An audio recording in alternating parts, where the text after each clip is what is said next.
वैराग्य विद्या निज भक्ति योगा शिक्षार्थमेक पुरुष पुराना श्री कृष्ण चैतन्य शरीर धारी कृपाम्बुदीर्य तमहं प्रपद्ये। नमो विष्णुपादाय कृष्ण प्रेष्ठाय भूतले श्रीमद्भक्ति स्वरूपाय गोविंदिति नामिने गौरवाणी प्रचारिणे परतत्व प्रकाशिने श्री दामोदर देवस्य प्रियाय ते नमो नमः।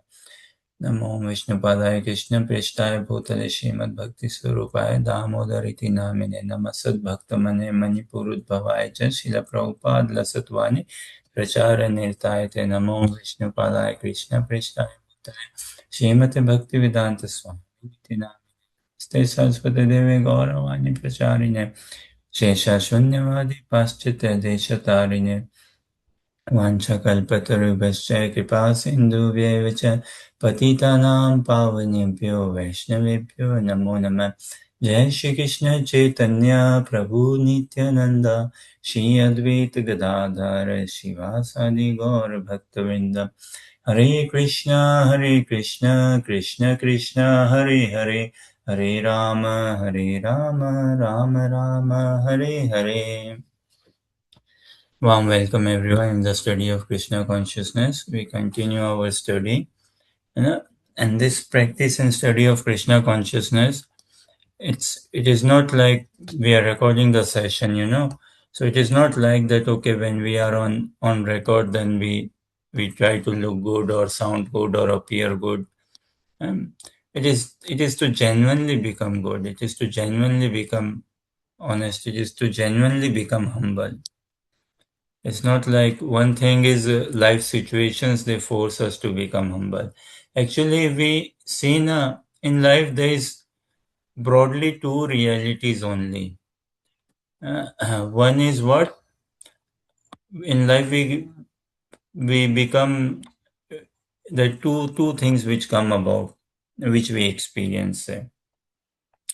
One is humiliation, and another is humility. So many times and this journey of Krishna consciousness is actually a pure journey of humiliation to humility. Yeah. Now this humiliation may sound a bit strong that okay, we are not as such humiliated or what's the humiliation. But in a way, punarapi jananam, punarapi maranam. Sripad Shankaracharya quoted this, he used to say this one, that repeated birth, repeated death, we take. Repeated birth and death. So, having again and again taking this material body, different identities, different perceptions, experiences, realizations of life, and this asat, temporariness, and so much of affinity, association, attachment with this temporary, what it brings about is nothing but humiliation. And human form of life, though, gives us an opportunity to transform ourselves from this repeated humiliation to a life of sublime humility. Humility has different meanings. Humility means being natural. Humility means being original. Humility means being pure. Humility means being real. It's not like just okay to look low or to sound low, gesture wise, posture wise, okay. It's not that. Humility is like whatever is making myself available, making myself, preparing myself to be ready to execute the orders of Shri Guru and Gaurang. That is humility.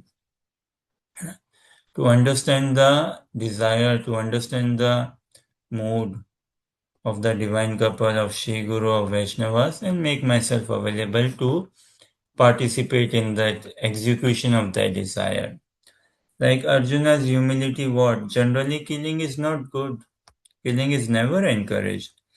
Even to kill a mosquito is not encouraged. It's not good at all, no.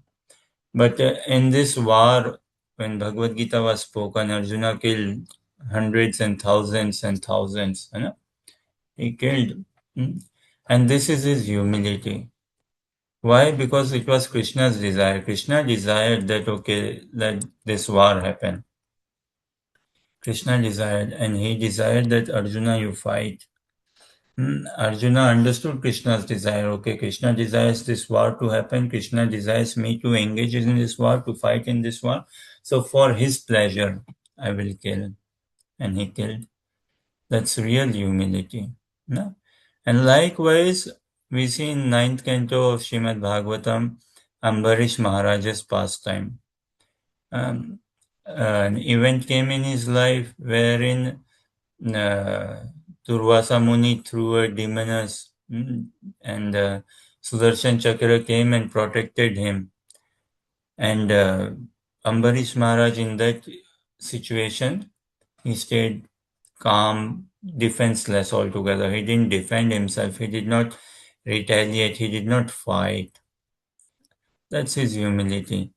So doesn't matter fight or no fight. Main thing is to understand the desire and the will of Shri Guru. To desire, understand the desire and will of spiritual master, of a pure devotee of the Lord.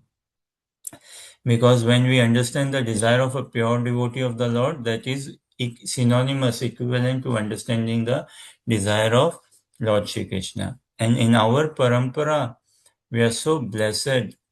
First of all, blessing that we have got this human form of life. That's in itself a big reward, a blessing. Then blessing is what? That we have been introduced towards the practice of Krishna consciousness. Devotees came in our life, you know, could be in the form of books, in the form of scriptures, in the form of holy name, in the form of prasadam, harinam, rath yatra, whichever way. Uh, Devotees, that's another big blessing. Then on top of that, that we could somehow find our appreciation towards devotees. And we were blessed enough to be hooked into Krishna consciousness, to sustain, to actually take into practice in Krishna consciousness. That's a tremendous blessing, even a bigger blessing. And as Shri Guru says, we should genuinely experience and consider ourselves to be tremendously blessed, very blessed. You know?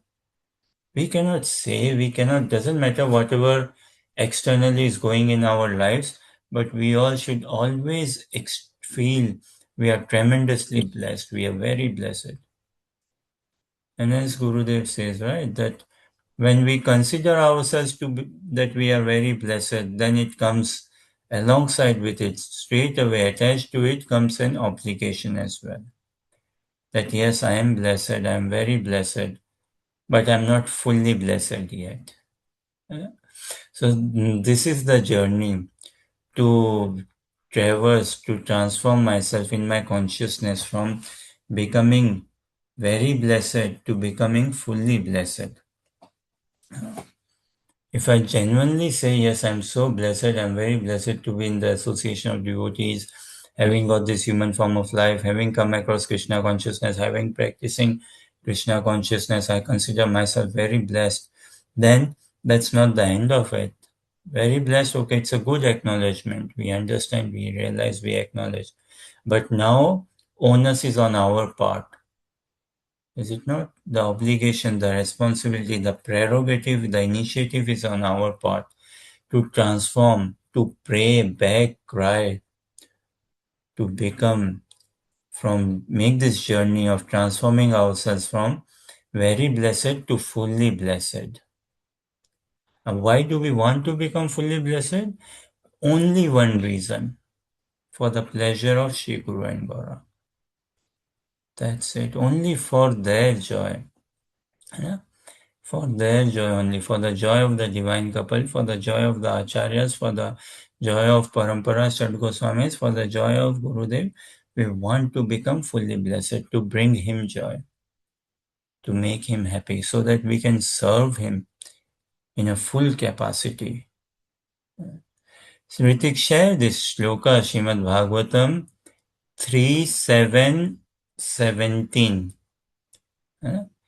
यश्च मूढमतलोके यश्च बुद्धपरां गता ताउभौ सुखमेदेते क्लिश्यन्ति अन्तरितो जना. So this journey, this practice of Krishna consciousness is a journey actually from, so we'll request Andrew and Amanda to read the translation, please. Translation. Both the lowest of fools and he who is transcendental to all intelligence enjoy happiness, whereas persons between them suffer the material pangs. Now, this definitely is my realization, and I suppose, I mean, one can watch out, check out for ourselves. Is this everyone's realization? And where do we fit in? We cannot say that I'm the lowest of fools. No, we are not actually. We are not the most ignorant. We are not the lowest of fools. And definitely, I wouldn't call myself that I'm a transcendental personality, that I'm a very evolved or realized or with wise soul or anything of that sort. So the translation says, isn't it? Both the lowest of fools and who is transcendental to all intelligence, they enjoy happiness. One who is completely absorbed in the mode of ignorance, the lowest of fool, he is happy. Yeah. Like only a pure devotee of the Lord, only a transcendentalist. Yeah. Even say need not be a Krishna Bhakta, but someone who is into Mayavad or whatever say, as long like he's into practicing pure spirituality, let's say, then he's above the strata of this mode of passion and even to some extent above the mode of goodness, say. So they experience happiness. A saintly personality, transcendental personality experience happiness, and a mad person, one who is complete ignorant, and the lowest of fools. So these are the only two people who experience happiness, two personalities. And various persons between them, definitely myself, and if you don't mind me including you, or one can check for oneself, but definitely myself, where do I stand? I am a person between them. Neither I am completely an ignorant or fool, nor I am any transcendentalist. I am in between. And the one who is in between, suffering is for them only. Yeah. I experience this suffering from the pangs of material miseries. And now life gives us an opportunity to transform ourselves, to take on this journey to become from where becoming very blessed to becoming fully blessed. Yeah. This is so it's not this practice of Krishna consciousness is not just to sound good, look good, or to appear good or anything. No, it is to genuinely become humble, to genuinely become real, to genuinely become original, natural. And again, why do we want to become humble or anything of that sort? Only for the pleasure of Shri Guru and Gaurang, for the pleasure of the divine couple. Because unless we are humble, we cannot serve them. We cannot serve them. We want to serve them. Right? So, how do we cover this journey from becoming very blessed to fully blessed? In this chapter, or in fact, Ritik, go. This is third canto, 7th chapter, text 17, right? Go to text 19. The solution is also there in text 19. Yat sevaya bhagavata kutastasya madhudvisha. Ratiraso bhavet tivra padayor vesanardana. Maybe Amanda can read translation if she's around. Or Yeah. By serving the feet of the spiritual master, one is enabled to develop transcendental ecstasy in the service of the personality of Godhead, who is the unchangeable enemy of the Madhu demon, and whose service vanquishes one's material distresses. this is many places. Likewise, we see in Bhagavad Gita, Srimad Bhagavatam, Chaitanya Charitamrita, where clues are given to us how to become transcendental, how to become a pure devotee of the Lord. What is the way, how to become fully blessed, how to experience Krishna consciousness in our life, real Krishna consciousness, how to become humble, what does humility mean, and how to sustain that humility. So the key is yat sevaya bhagavata kutastasya madhudvisha. Rati rasur bhavit tivra. By serving the lotus feet of the spiritual master. That's the way one can develop transcendental ecstasy in the service of the Supreme Personality of Godhead. If we don't have that realization, if we haven't come across a personality whom we see as pure, divine, transcendental, how would we kind of conduct ourselves in front of the divine couple? You know? Because this earthly realm is a training ground. This realm we are currently living in, mundane realm, is a training ground. It is to train ourselves, to prepare our consciousness, to train our mind, intelligence, ego, our senses, to prepare ourselves, come to our identity and have some experience. What experience would it be like to be living with Radha and Krishna for 1 hour, for 6 hours, for one day, for a week and forever? That experience we have to experience in this body itself while living. First, we have to get some glimpse or experience of it, है while living in this earthly realm. If we do not experience this in this earthly realm, how can we directly jump into living with the divine couple? No?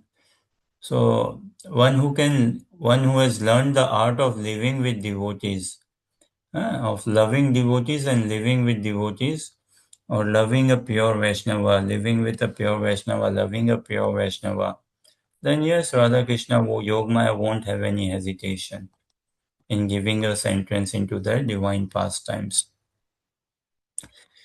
So, with this prayer, with this desire, with this understanding, mood, humble attempt, yearning, call, cry, to become fully blessed, to become humble, uh, to make this journey from humiliation to humility, you know.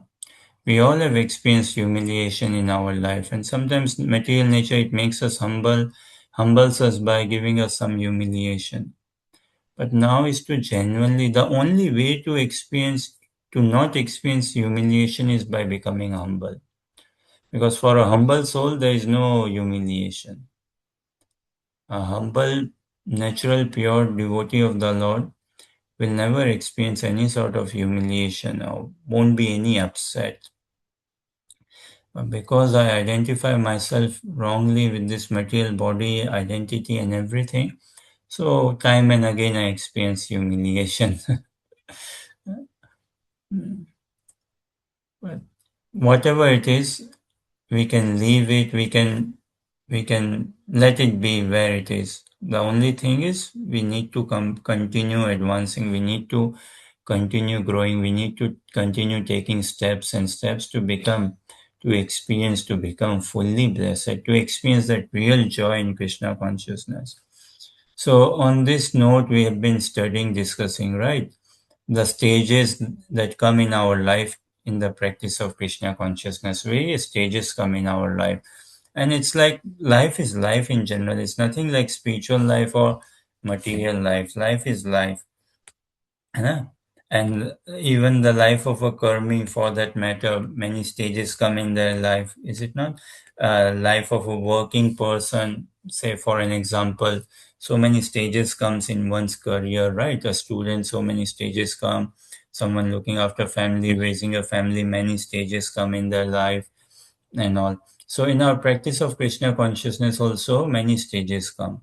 And these stages, they're good, they come and they help us grow. We want to grow. We want to grow in our experience. We want to grow in our realization, conduct in our practice of Krishna consciousness. So as we have been studying, broadly 5 stages of growth we see happening in our life in Krishna consciousness. I would say the first stage, like Chaitanya Sadari and Ritik and they were before when we kind of called out these 5 stages, and so they know. And maybe Shraddha, Amanda, Andrew, you can add. Okay, I will start say the first stage, and maybe give the second as well. The 2 stages which we have covered so far, and let us know what could be the third stage. Huh? Today, maybe let's see how it goes. We may enter into third stage and studying more of the third stage. So the first stage, I would say, of growth, realization, experience, we should be having, we should be firmly fixing ourselves in our practice of Krishna consciousness is with this relating to our identity throughout, that we are not this material body, we are spirit soul. Our identity is spiritual. Our identity is not matter, it is anti-matter. I'm not this body, I'm a spirit soul. So that stage has to be there, because only when it should be throughout in our consciousness. I'm not this body, I'm a spiritual being. When this identity is there, only then we can see all the material problems crumbling down. Or problem is why? Because of matter. Matter means problem, spirit means solution. Yeah. When I identify, associate with matter, which means, okay, I'm in the grip of problem, I'm surrounded around problems, problems are going to come and all. But when I'm fixed up in my spiritual identity, at least to begin with, I'm not this body, I'm a spirit soul. Then I can work out, okay, then the law of karma makes sense. Then reincarnation, desires, thoughts, everything would fall in place, everything would make sense. And that's when I can make spiritual decisions in life. I can advance more spiritually, I can understand the purpose and reality of life. When I know I'm not this body, I'm a spirit soul, I can differentiate between matter and spirit, between temporariness and permanence. This is what Arjuna said to Krishna.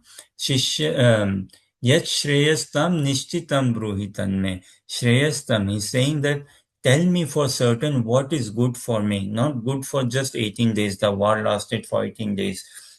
Not good for me for the duration of the war, but for entirety, not just this life, for entirety, what is good for me. And Krishna begins with telling him that first of all, understand you are not this body, you are a spirit soul. Eh? Just when we did this session, we missed out sharing some video or something. So our Ritik has got, maybe today, let's see, we may listen to a couple of videos. So Ritik, can you share one of the video you have, right? One which a pilot and plane, something like that video. Okay, Prabhuji, give me a minute. Yeah, okay, whenever you are ready, you can share the video, huh? So this, I would say, is the first this thing, our stage of growth in Krishna consciousness, mm, is to firmly throughout understand. And it's not just like to mentally give an imposition or mental hammering to myself that I'm not this body, I'm a spirit soul. Somewhat using logic we can understand, and somewhat through the study and scriptures. What Bhagavad Gita say, it's all eternally true. Yeah. So these are the wisdom, the Vedic wisdom, the pure wisdom, eternal wisdom coming from direct from the source, from the mouth or lotus mouth of Lord Shri Krishna.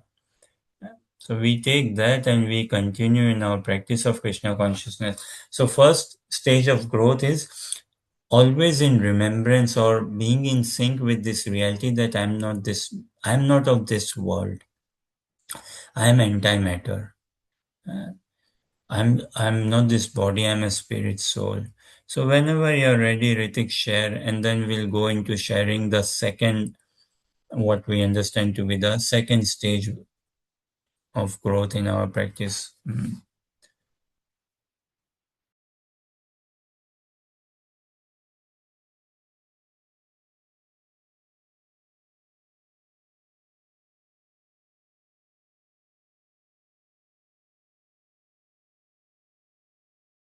hydraulics and the airplane is making right.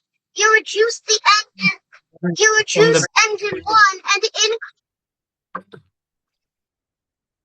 This is this from the beginning? Play from the beginning, Ritik, huh?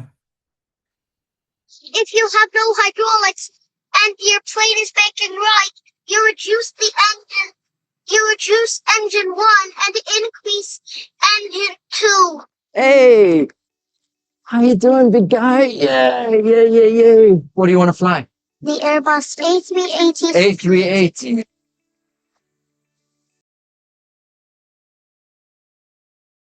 For takeoff. Clear for takeoff. Here we go, baby. V1. Rotate. Pull. Level.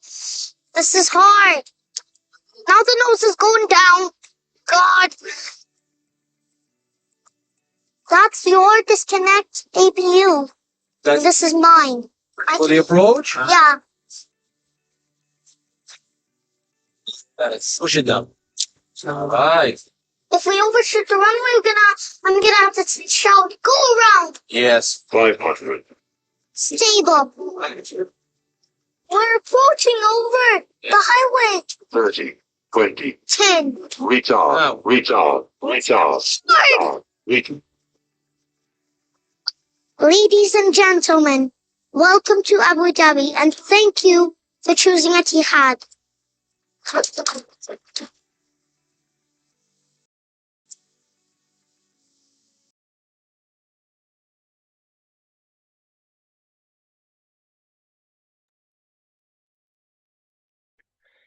Haribol. Actually, this isn't the real video I was thinking of, like sharing with Ritik or saying, say, but still nonetheless.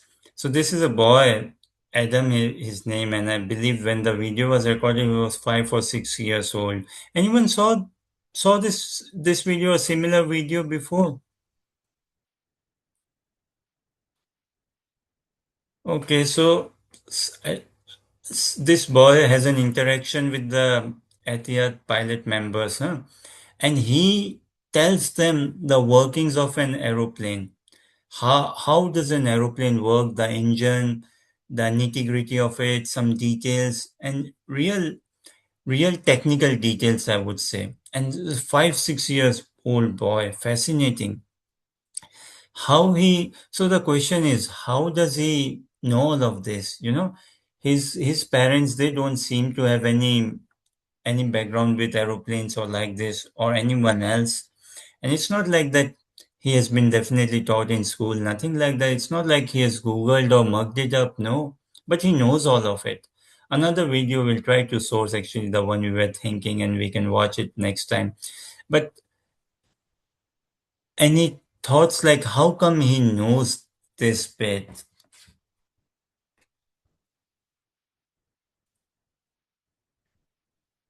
Yes, go on. Hare Krishna. Well, the first thing that comes to mind for me is past life memory.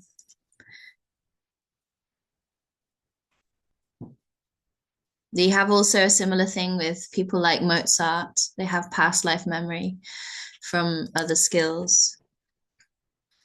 But also like with spiritual things, you carry over some memories from previous births.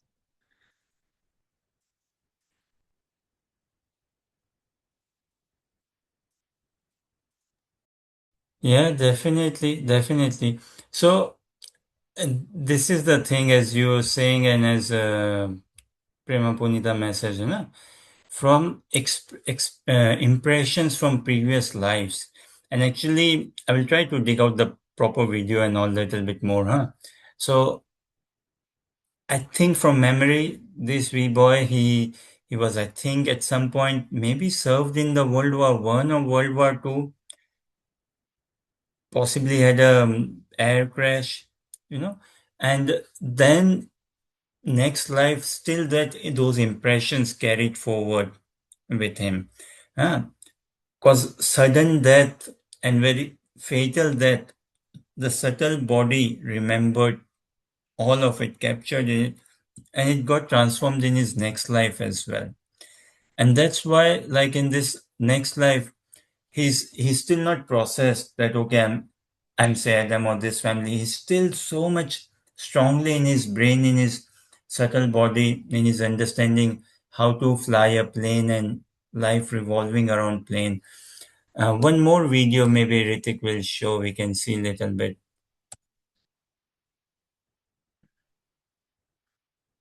But the message I think we are trying to bring home is that it's not like reincarnation is a thing like it's a story or something to help mellow down spirituality. No, it's a science, it's a proper thing, it's a science that happens. Doesn't matter we believe or not believe, that doesn't matter. We get to see or not get to see, that's another thing. Uh, but Bhagavad Gita says it, that's in itself is a proof for us. And also applying whatever logic, and now with yeah, okay, let's see this one. Hard, and she says, "Mommy, this is just like where I died." Like real excited, not upset or anything, just kind of very matter of fact. And 2 years old. Yeah. She was that. Well, Leah, what are you talking about? She goes, "This." She says, "I was in my car and it fell off the bridge in the water and I died." And so I pulled off the road because I was a little stressed. And she said, and I said, well, where was Mama? And she said, "You weren't with me that time." I said, "Well, who was driving the car then?" And she said, "I was big. I could reach the pedals." And she has no clue that you need pedals to drive a car. She's 2. She's in the car seat. There's like no way she could know that. And I said, well, what happened? And she described, she said, "Well, I wasn't wearing a seatbelt." And she is absolutely a fanatic about seatbelts. She will not get in the car without one, and neither will anyone else. And she said, "Well, I didn't have my seatbelt on and I fell out of the car." And she said, and she put her hand up on her head. She said, "Mommy, I was laying on the rocks. I could feel the rocks on my head."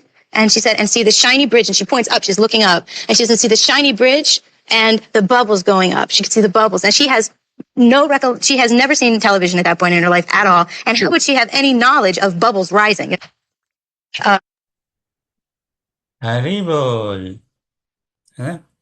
So again, in this video, there's this little girl, and she's being driven by her mother, and she tells her mother that okay, you have to always put on the seat belts, and this is where I died, or sort of thing, and the details that she's sharing. So this girl, in a previous life, she lost her life in a car crash, in a car accident. Apparently, she was not wearing seat belt and had an accident, road accident, and she left her body. But that impression again, sudden death, very shocking death, very striking death, that impression remained with her, and it got carried forward in her subtle body. So Ritik will share Bhagavad Gita, chapter 15, text 8, right? And that impression got carried with her in her next life. And in her next life, she could be 2 years old, as this lady is saying. And this 2 year old is telling her mother now that no, I was a big girl then. I was a big girl, and I could drive the car by myself. I could put my feet could go to the pedal, and I could put the brakes, accelerator, everything. I could do it by myself. So again, the message what we want to bring is to understand that we are not this body, we are spirit soul. So Chaitanya Sadari, read translation.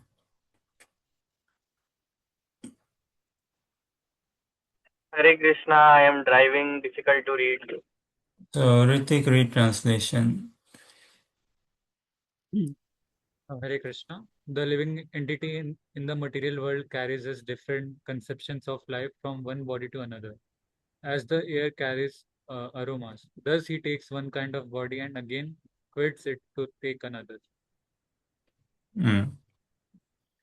So these concepts and all, everything has been brought down in Bhagavad Gita. Anyways, to keep focus on, so previously we studied that the first stage in our growth of Krishna consciousness is we are not this body, we are spiritual being. But this is a great, great step up in life. But then this is not all in all. Definitely, it's like this is just the beginning. This is just the beginning. So the next stage we understand in our practice of Krishna consciousness, in our realization, in our growth, that we have to be firm about is what? That Krishnastu Bhagwan Swayam. Krishna is the Supreme Personality of Godhead. That. And so much so that why are we doing practicing Krishna consciousness? Who is Krishna? Huh? Why do we say Krishna is the Supreme Personality of Godhead? What does it mean? And who is Krishna, and how do we want to worship him? What sort of worship we want to do?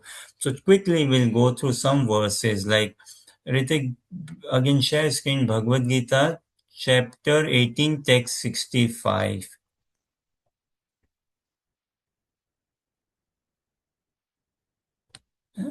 So why only Krishna? Like whatever we practice and study, we try to Right. see it under the lens of Sri Chaitanya Mahaprabhu.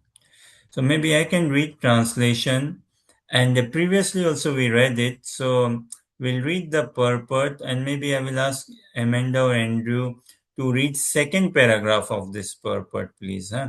And I'm not taking, just I'm conscious of time.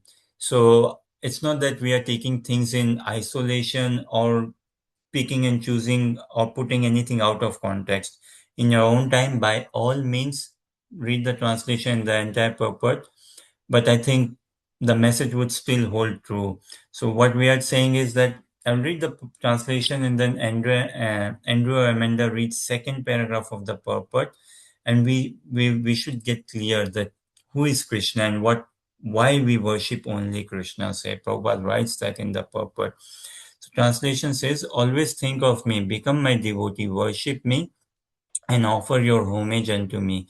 Thus you will come to me without fail. I promise you this because you are my very dear friend.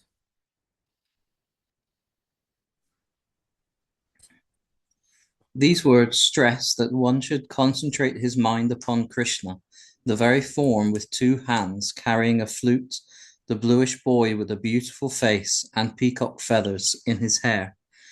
There are descriptions of Krishna found in the Brahma Samhita and other literatures. One should fix his mind on this original form of Godhead, Krishna. One should not even divert his attention to other forms of the Lord. The Lord has multi forms as Vishnu, Narayan, Ram, Varaha, etc. But a devotee should concentrate his mind on the form that was present before Arjuna. Concentration of the mind on the form of Krishna constitutes the most confidential part of knowledge, and this is disclosed to Arjuna by Arjuna is because Arjuna is the most dear friend of Krishna's. Now, in this purport, the second paragraph, the most striking, what I find is like one should fix his mind on this original form of Godhead Krishna. That's like Prabhupada is telling, okay, one should do this. This is what is wanted to be done. And the next sentence Prabhupada writes what? One should not even divert his attention to other forms of the Lord. I find it very striking, very powerful. And again, I'm trying to not take anything out of context, anything in isolation. No. Is it not? One should fix his mind on the original form of Godhead. Who is that? Krishna. There's only once in Srimad Bhagavatam says Krishnastu Bhagwan Swam, and that's the foundation of Srimad Bhagavatam, of even Bhagavad Gita or Chaitanya Charitamrita. Krishna is the source of everyone, all of us. We are caused by Krishna. We have an eternal relationship with Krishna, and He's the cause of it. So one should fix his mind on this original form of Godhead Krishna. One should not even divert his attention to other forms of the Lord. So much so, the Lord has multivarious forms as Vishnu, Narayan, Ram, Narsinga, Vaman, Vara. But a devotee should concentrate his mind on the form that was present before Arjuna, that is Krishna. So, why do we say Krishna only? Because from the point of view of rasa, it is Brajendra Nandan Krishna is what we are aiming for under the teachings of Chaitanya Mahaprabhu.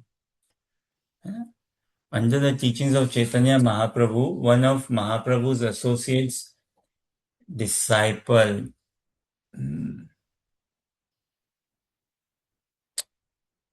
Srinath Acharya or someone, he quoted this. Aradhya Bhagavan Brajes Tanayesh Tadham Vrindavanam Ramya Kachitupasana Vrajavadhu Vargenaya Kalpita श्रीमद्भागवतं प्रमाणममलं प्रेम पुमर्थो महान् श्रीचैतन्यमहाप्रभुर्मतमिदं तत्रादरो न पारः है ना. So in that Mahaprabhu loved it and Mahaprabhu sanctioned Bhagwan Brajesh Tanayas. The worship is recommended to be done is of whom? Of the son of Nanda Baba. Krishna, who is not referred to as God in here, but Aradhya Bhagwan Brajeshatanes Tad Dhama Vrindavanam.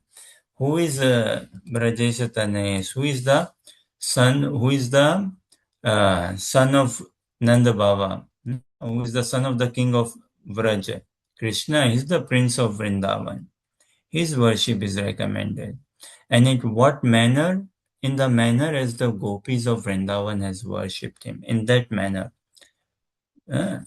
Someone is a Gaudiya Vaishnava, he should be worshipping Krishna in that manner. Exactly in the manner the gopis of Vrindavan has worshipped him. And where? In Vrindavan. The Dhama Vrindavanam. Ramya Kachit Upasana. And this is Mahaprabhu's opinion. This is Mahaprabhu's opinion. Whatever his opinion should be our conclusion. So that's the second stage we said. There's more we discussed previously about Krishna being Rasraj or, the Supreme Personality of Godhead and whatnot, so much. And in Vrindavan, actually, as we say now, God is Krishna. Is Krishna God? No. Krishna is not God. Krishna is the son of Nanda Baba. That is his identity. That is what he says. I am the son of Yashoda. I am the son of Nanda Baba. I am that child. I am the Sakha of Madhumangal, Subal. Like this. That's his identity. Yeah? God could be Krishna. Krishna is God? No, Krishna is not God. So our practice has to evolve so much in our practice of Krishna consciousness that actually we should transcend this concept of God. We have to transcend. Because Krishna consciousness is a love-centered practice, is it not? It's a love-based. Life in Vrindavan is what we want to enter. That Vrindavan consciousness. And in Vrindavan there is no God. Krishna isn't God there. His friends, no one consider him to be God. All they consider is Narayana Samagune. In Srimad Bhagavatam it comes, Garga Acharya goes to Gokul. Nanda Baba invites Garga Acharya to come to Gokul for a name-giving ceremony for Krishna and Balram. And Garga Acharya has been sent by Vasudevji from Mathura. And he has been told, okay, go secretly and be careful and do this. So overall, the name-giving ceremony happens. And Garga Acharya tells Nanda Baba that your boy is something different. He's somewhat different. He's something different. You have to look after him carefully. And he will do marvelous acts, but you do not get disturbed by it. Why? Because in him potency of Narayan appears. So when Krishna lifted Govardhan hill, many Brajvasis went to Nanda Baba and they were quite hesitant, perplexed, but still somehow they all came forward and gained up strength, courage to speak out in front of Nanda Baba and get their doubts clarified, say. Why? They told like Nanda Baba, you are the king, you are best, and we have no problems. There's lots and love and everything good. But still, there's some sort of doubt lingering in our minds. There's something bothering or something going on in our. How do we understand this? Kindly help us understand. So Nand Baba asks, okay, what is the question? All of you have come. What's the question? What's the deal? What's the subject matter? So they tell Nanda Baba, your boy, this boy Krishna, he's 7 year old. He's just 7 year old. And he lifted Govardhan Hill, this huge, massive hill, Baba, for 7 days and 7 nights, and also just on his little finger, as if, in this finger, as if he's lifting mushroom.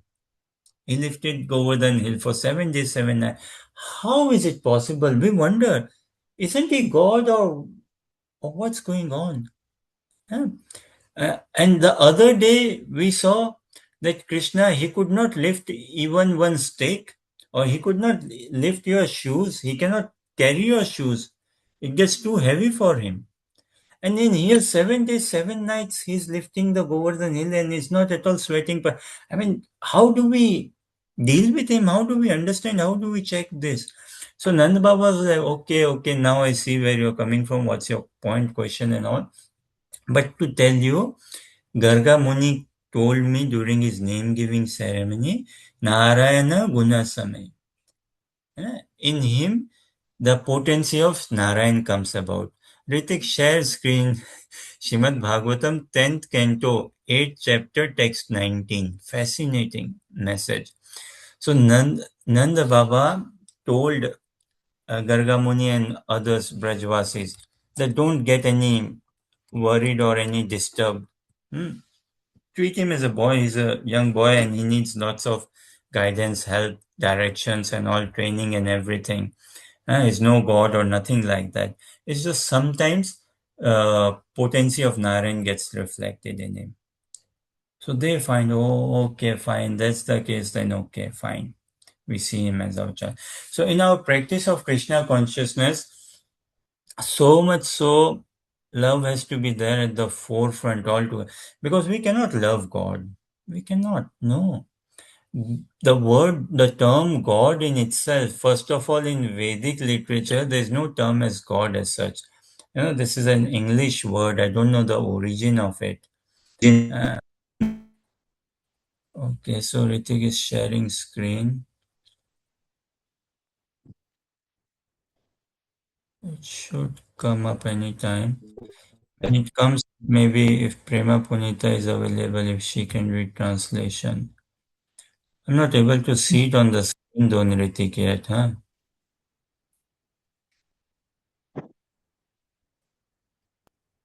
It is Srimad Bhagavatam, Canto 10, Chapter 8, Text 19. We cannot love God, no. God is an English word. In Vedic literature, the equivalent, I mean, cannot say equivalent, don't know if it's equivalent, because I don't know what the term God means. It's definitely not a biblical term as such. I don't think so. Prema Punita, read translation.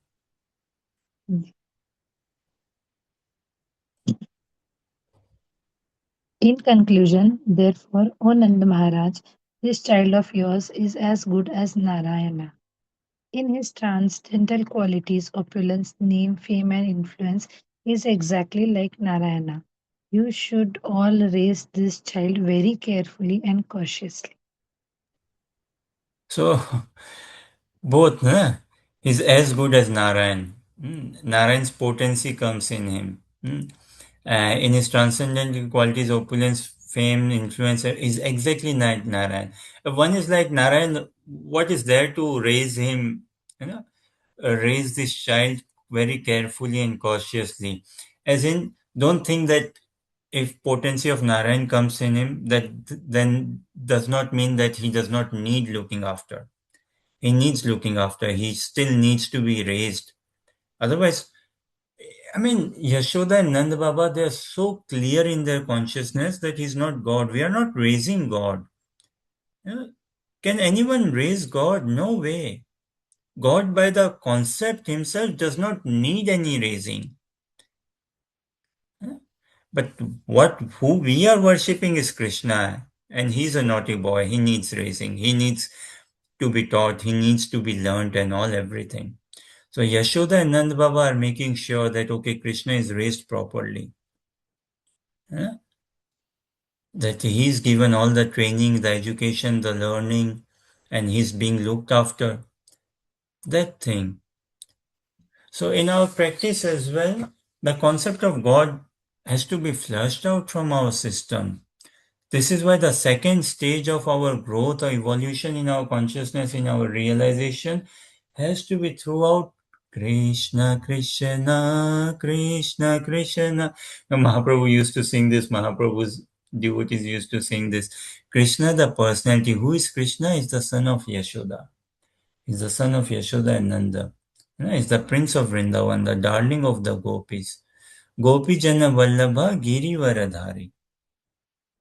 That Krishna is a boy, is the youthful, darling, eternal beauty of Vrindavan.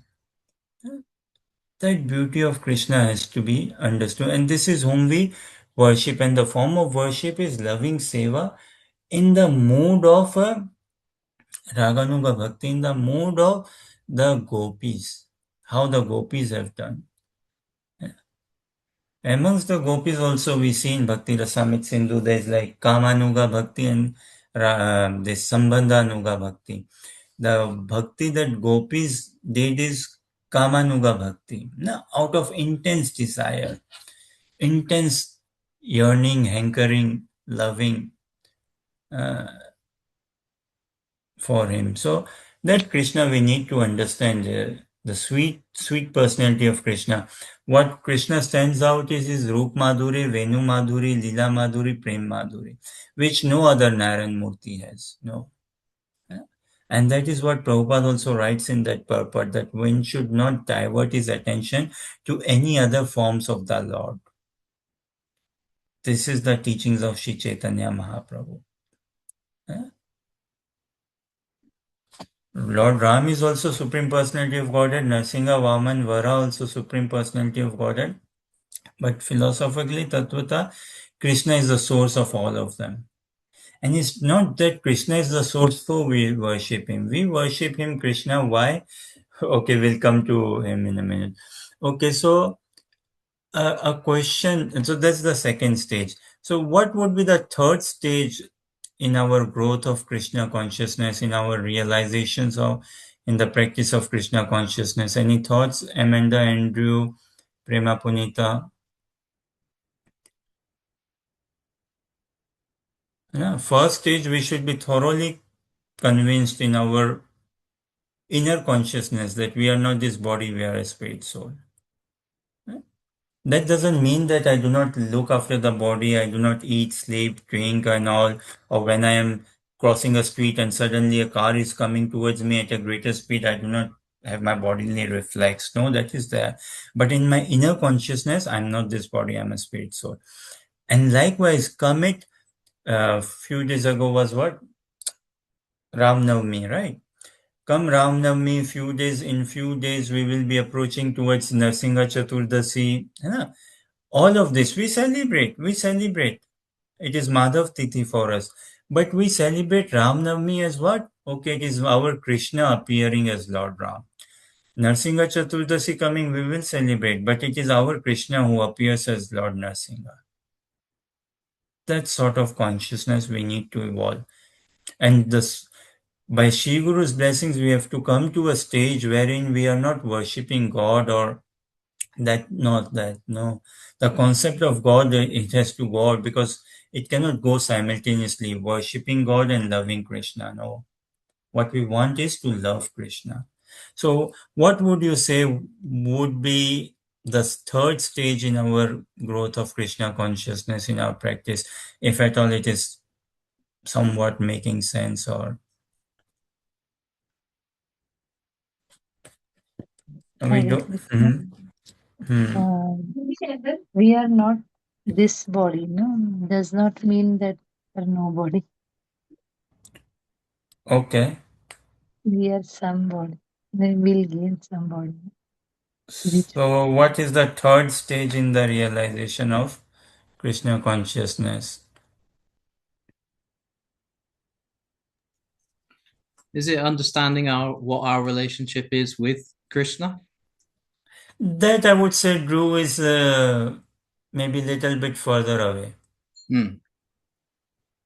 That I would say comes. Yeah, that's not the third stage. It's definitely one of the stages, but it's not the third. And who am I to say, Baba, one, two, three? This I have like this is this is what I understand, that us aspiring devotees, us willing to practice Krishna consciousness in its raw form, in its pure form, as Mahaprabhu practiced in Sadhakavesh, as Mahaprabhu gave, as the Sad Goswamis practice, as the Guru Parampara, as Gurudev is practicing and all. We want to be in that league. है ना? So in coming to that league, yeah. So is it to do with Guru and recognizing his position? Smashing. Very good. But that's actually the fourth stage, I would say. The Yeah, status getting of, closer. yeah. Yeah, very close, very close. That's the fourth stage, I would say, is understanding the position of spiritual master. You know, the first stage is we are not this body, we are spirit soul. And that's a massive stage. I mean, check with your friends and family and neighborhood, or anyone in your contact, and not just you, in my contact, in our context. How many of people know this or say this or understand this or live by this, that yes, I'm not this body, I'm a spirit soul? First is to admit in theory. Second is to live by it. How many? Very few, very few. Yeah? That's a massive growth if we can keep it always in our consciousness throughout. And this is what is going to free us from being caught by matter. And the next stage is even bigger stage than this, which is what? To understand Krishna. Yeah. There is a reason Prabhupada set up the society and called it International Society for Krishna Consciousness. He could have called it International Society for Vishnu Consciousness. He could have. Why did he not call it Ram Consciousness, Vara Consciousness, Narsinga Consciousness, or Vishnu Consciousness, Narayan Consciousness? No. Specifically, Krishna Consciousness. Huh? So the second stage in our growth is we are only after Krishna, no one else. No one else. Again, we are conscious of time, but we read, you know, maybe Ritik can share screen. Chaitanya Chaitamit Madhya Leela. It comes in Bhagavatam as well somewhere. I don't remember exactly where now. But Chaitanya Chaitamit Madhya Leela, chapter 9, text 146. We are after Krishna only, not after Narayan or anyone else. So that I would say is the second stage, that understanding the status and position of Krishna. Third stage is not becoming self-realized. It's not understanding my identity with Krishna. It's not understanding the position of spiritual master. Shall I ask a question, and I'm sure Prema Punita will straight away answer the question. And this question should definitely help us understand what is the third stage we are talking about. So first in itself is big, second is way bigger than than first, and third is way bigger than second. So this is the question. Who is most Krishna conscious? Prema Punita knows. Maybe let's see. Andrew, Amanda, any thoughts? Ritik, Kirtanya Sadahari knows. Who is most Krishna conscious? Radharani? There's an element of some confusion or doubt, or it's like trying to see, is it Radharani? No, it's with firm assurance we say Radharani, none other than Radharani. None other than Radharani. Only and only Radharani is Krishna conscious. Rather. Yeah?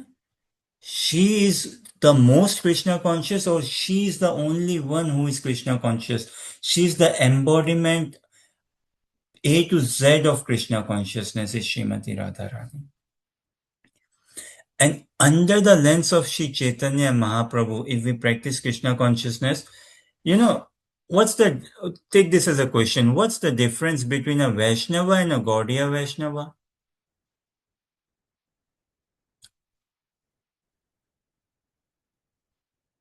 Ritik, Amanda, Andrew, Puneet, Prema Punita, Chaitanya Salari. Hare Krishna. Vaishnava is mainly for devotees of Vishnu, and Gaudiya word is mainly for the devotees of Srimati Radhikaran. Vaishnava is one who is surrendered, who is dedicated to serving Lord Vishnu. One meaning of Vishnu is what? Vishnu means Sarva Vyapak iti Vishnu, one who is all pervading, one who is everywhere. Who can be all pervading? One who is God, only he can be all pervading. None else. Yeah. All pervading as in one who has his satta all over. Yeah. Who has his dominance all over, one who has his kingdom all over, one who rules over everyone and everything. That is Vishnu, all pervading. So Vaishnava is one who is serving, who is dedicated to surrender to serving the will of Lord Vishnu. That is Vaishnava. One who serves Lord Vishnu. Now, could be different ways and different levels of service whatnot, but one who serves Lord Vishnu is a Vaishnava. And Gaudiya Vaishnava, we are who? We are Brahma Madhva Gaudiya Vaishnava Sampradaya. If we want to find our identity or lineage, And who is a Gaudiya Vaishnava? One who worships the divine couple, Radha Krishna, one who worships under the teachings of Lord Sri Chaitanya Mahaprabhu, one who is a follower of Sri Chaitanya Mahaprabhu, as Kirtanya Sadari writes. He is a Gaudiya Vaishnava, one who serves the divine couple, one who loves the divine couple, not just Krishna, Radha Krishna. One whose loyalty, one whose identity is with Srimati Radharani. That is Gaudiya Vaishnavism. And that is what Mahaprabhu came to give, and that is what we are wanting to imbibe in our consciousness. We all, when we make offering, prasadam offering, or in general, Mangalacharan, or we all have, we chant this prayer, right? Now, maybe we'll request Andrew and Amanda we will sing the first two stanzas, first two lines, and we'll request them to complete this. Namo Mahavadanyaya Krishna Prema Pradayate. You know this, right? Yeah. Maybe while offering prasadam, bhoga, or some generally, how does it go? Please sing it all if you can start to and say. Namo Mahavadanyaya, this prayer? Yes, this prayer. Krishna Prema Pradayate Krishnaya Krishna Chaitanya Namane Gaura Tvijaya Namaha. Haribo! Now, if you see, in this prayer, the entire philosophy of Krishna consciousness is captured, and there are like hundreds and hundreds of such prayers like this. Rupa Goswami is quoting this, right? Namo Mahavadanyaya. Mahavadanyaya is one who is the most magnanimous, complete, utterly magnanimous, liberal, undisputably, completely magnanimous. Namo Mahavadanyaya. Krishna, and what is the magnanimity? He's calling someone as you are the most magnanimous. What is what is so magnanimous about you? What is your magnanimity? Krishna Prem Pradayate, that you are giver of Krishna Prem. You deliver, you give Krishna Prem. Acha, who is that? Krishna Chaitanya. That's who is that personality who is giving Krishna Prem? He is Krishna, who is none other than Sri Chaitanya Mahaprabhu. Who is Chaitanya Mahaprabhu, who is none other than Krishna. Krishna Chaitanya. Namne Gaur Tvishe Nama. Who appeared in molten form. Whose name is Krishna Chaitanya. His name is what? Krishna Chaitanya. In Swarup, in identity, who is Lord Shri Krishna, but who has appeared in golden molten form. Krishna Chaitanya Namne Gaur Tvishe Nama. I offer my obeisances to that personality. Why? Because he's most magnanimous. And what is the most magnanimity? That he's distributing, he's giving Krishna Prem. And what is Krishna Prem? Krishna Prem translates to Radha Dasyam. That is Krishna Prem. So the third stage in our growth, evolution of our consciousness, if we are Mahaprabhu's devotees, is to understand the supremacy of Srimati Radharani over Lord Shri Krishna. Actually. Huh? The status of Srimati Radharani, the position of Srimati Radharani. Again, who is most Krishna conscious or who is Krishna conscious? It is Srimati Radharani who is Krishna conscious. And this is what scriptures say, actually. Bhagavad Gita, Srimad Bhagavatam, Chaitanya Chaitamit, they say this. Bhagavad Gita also says, but it says a bit more in a subtle or hidden manner, as in it is not very directly seen. So, like, Amanda, Andrew, have you ever made ghee? Yes, Prabhu. Yeah. Oh, wow. You made it at home yourself. From butter, yes. Yeah. Smashing. So, how did you make ghee? Slowly melting the butter so it separates the fats. Yeah. Now, actually, is it fair to say that there is ghee in the butter or say ghee in the milk? Yeah. Yeah. Eh? There is ghee in the milk, there is ghee in the butter. There is ghee in the milk. But we cannot see it directly. It's not that it's not there. It is there. But we don't see it directly. How do we see it? When you make butter out of milk, then when you make melt that butter, keep on melting it, lots of impurities will come. And one needs to be clear how to get rid of those impurities, clear those impurities and all. And then one will get pure ghee coming out. Very clarified butter, right? That's ghee coming out. So ghee is there in butter. It's just knowing the art, the process, the science behind it, how to extract that ghee out of butter. So Prabhupada set this up, International Society for Krishna Consciousness, or when we say Krishna consciousness, but the underlying meaning is what? Radha Dasya.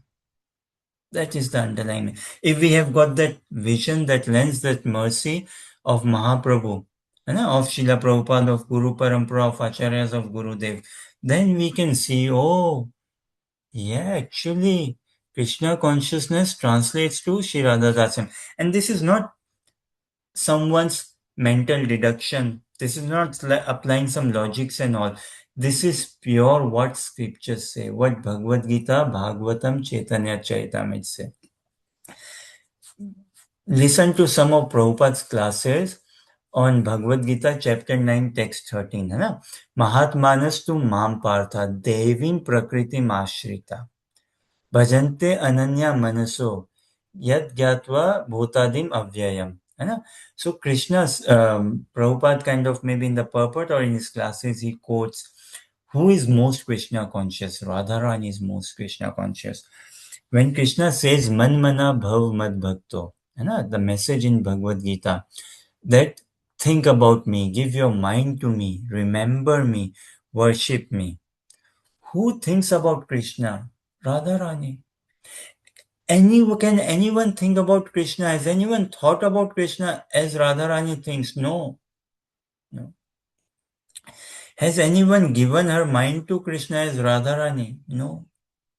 Has anyone worshipped Krishna as Radharani? No. Has anyone paid her obeisances to Krishna as Radharani? No. Yeah?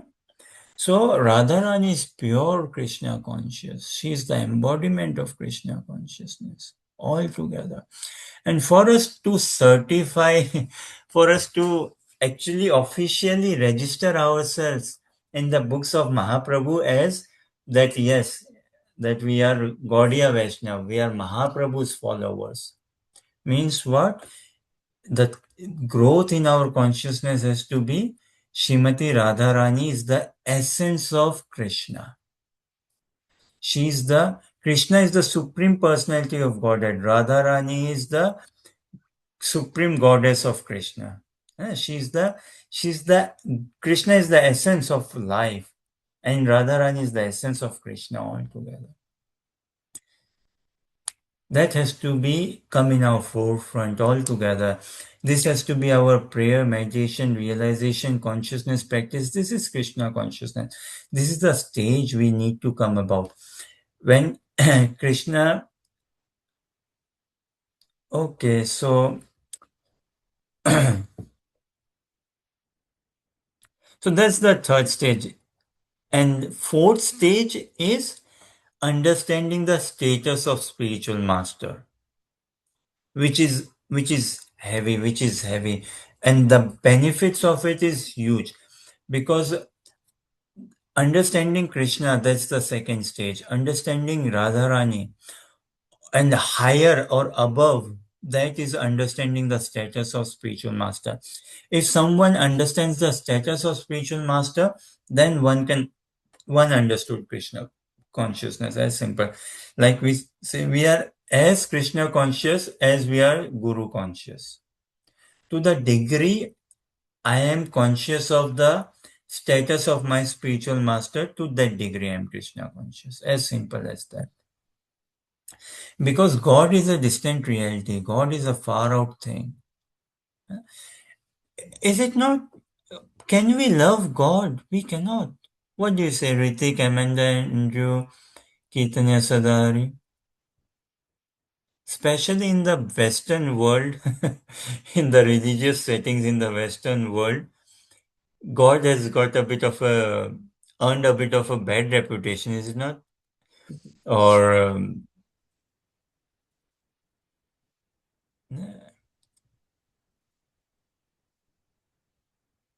Yeah, can we love? Mhm. I was just going to say that for me in my journey, I was brought up, from birth with this awareness of God and the importance of, having God at the center of life. But then there was a phase in my life where I just felt so distant and like triggered by the word God. I started talking about the universe. And, I came back round to feeling an attraction to this concept of God again. But when you described about how, it's like a Western concept, it doesn't exist in Vedic philosophy, and how it's not really possible to love God, that just really resonated. It made so much sense, because it's been a difficult concept for me to wrap my understanding around really through my life. Actually, I mean, I don't know, in my little understanding, God isn't a biblical term. And in Islam, we're talking like some of the religions of this world, or being any religion for that matter, Um, Judaism, Islam, and this Christianity, Abrahamic religion, right? They all at least believe the Old Testament, isn't it? Different branches of, again, Islam, Christianity, Judaism, say Western world, I would say, you see, or heavily dominated, let's say, whichever way. So, but God is not a biblical term. It does not have a meaning. There's no meaning. I don't think so. Correct me, please. Huh? I would like to know, what does the term God mean? But in Vedic literature, In Bhagavad Gita, or Bhagavatam CC and wider Vedic literature, Bhagwan is the term. Bhagwan is a Sanskrit word which means in Vishnu Puran the definition is given. Uh, uh, One who is the possessor of all opulences. What are the opulences we see in this world or any world? Beauty, right? Wealth, huh? Name, fame, strength, knowledge, renunciation. One who is the possessor of all renunciation, one who is the possessor of all beauty, one who is the possessor of all name and fame, one who is the possessor of all strength, one who is the possessor of all knowledge, one who is the possessor of all of this is Bhagavan. Now, we cannot love God, but we can love Krishna. Or actually, we can only love a person. You know, the attribute given is what God is kind, God is rich, God is strong. But who is that God? You know, like yeah. Once we watched, um, um, not sure you guys might not know actually because you're quite spiritual person now. Uh, there's this personality. I doubt if you know. Have you heard? There's a personality called Trevor Noah. He's a comedian, by the way, huh? Born and raised in South Africa. Now I think lives more in the USA, travels about and all. But anyways, one of his comedy he does is, um, one of his comedy he does is, it's like um, how does it go? Yeah, it's a British during the British Empire, at the very beginning of British Empire, going to India. So one of the British men, sailors and all, they come to India, and somehow they speak with the Indians and all. So we have come from Her Majesty's place or something. God, she's the queen, and she's ordained by God. So something like the concept of God, or it comes about. So the Indian man asked, "Which God are you talking about?" The only one God. Okay, what is his name? God is his name.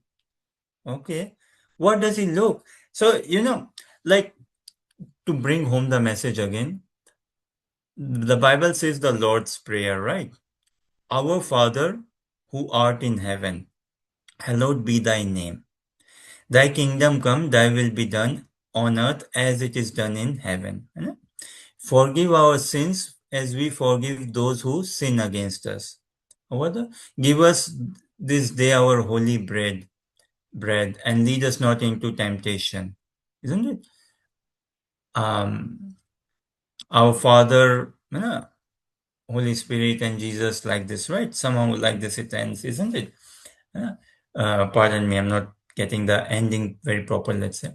So, our Father who art in heaven, who resides in heaven, who art in heaven, hallowed be thy name. But what is the name? What is the name? Uh, Your will be done. What is that will as such? What is that desire? You know, that sort of thing. So the message is, we cannot love God. We cannot love as such kindness, riches, beauty, or we can love a person who is beautiful.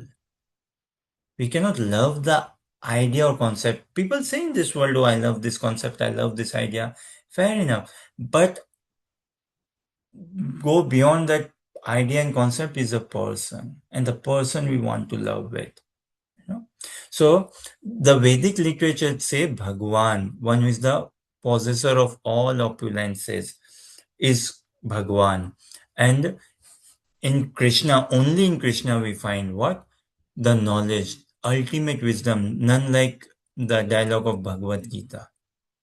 It stands out. It stands out. By far, no comparison. Yeah.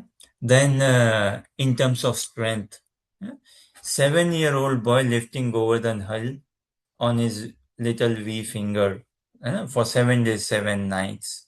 Whichever way, the strength of Krishna is immeasurable. Whichever way, the knowledge of Krishna is immeasurable. And Krishna appeared in his human-like form, God in human-like form, in his original form, Shyam Sundar form, in this world, and having a dialogue with us through the medium of Bhagavad Gita and perform pastimes. So he's the possessor of all beauty. Nothing like his beauty. Nothing like his control, his power, his knowledge, his strength. Nothing, no one is equal or greater to him in terms of knowledge, wisdom, name, and fame. You know, like Makhan Chor. Chor means thief.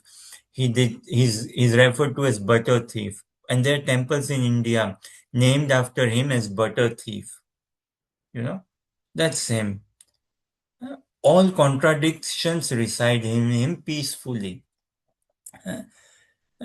So that's Shyam Sundar, Leela Purushottam, whose Venu Madhurya, Roop Madhurya, Leela Madhurya, Prem Madhurya is what we love, what we worship.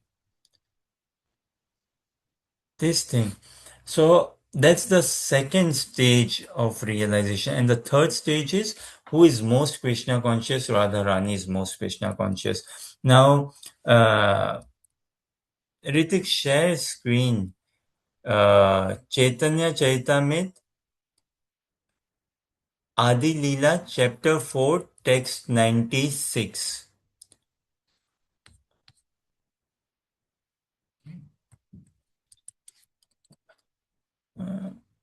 We'll request Amanda and you to read translations here. Hare Krishna, I am sharing screen. Yeah, please share. Chapter 4, Adi Leela, text 96.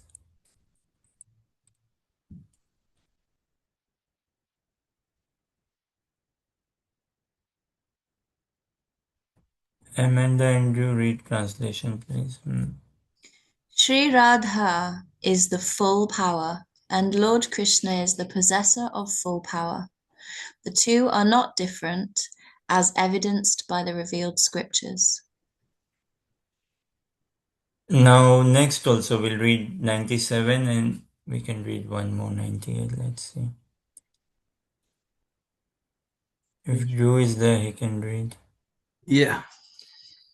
They are indeed the same, just as musk and its scent are inseparable, or as fire and its heat are non-different.